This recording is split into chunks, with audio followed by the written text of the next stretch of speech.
In today's gospel, Jesus is continuing his bread of life discourse from John chapter 6. And he speaks of the manna that the Israelites were given in the desert.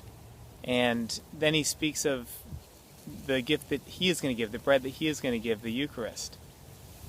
And of the manna, he says, your forefathers ate it and they still died, but the bread that I will give, the one who eats it will not die, he will live forever. And thinking of what that manna was, that manna, the Israelites were in the desert, there's no food available, they're complaining against God. Lord, why have you brought us out here to die in the desert? And then Moses spoke to God, and God gave them this bread. Every morning they woke and it was covering the ground. They didn't know where it came from. They didn't know what it was. In fact, the name manna means, what is it? And how amazing was this bread that gave them life, allowed them to survive in the desert, a place that is very inhospitable, doesn't allow for an easy survival.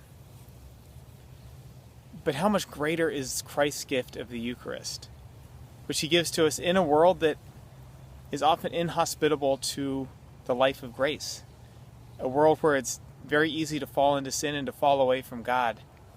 He gives us this bread to sustain us, to give us life, so that we can have eternal life.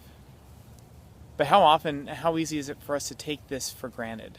To take the Eucharist, to take this bread of life as something ordinary, routine. Perhaps in this time when we can't receive communion, we recognize the lack and we feel the hunger for Christ in the Eucharist.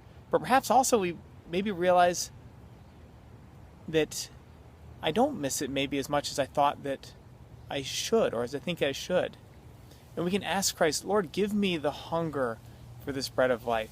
Help me to rely on your body and your blood for sustenance, to keep me close to you and to bring me to eternal life. God bless you.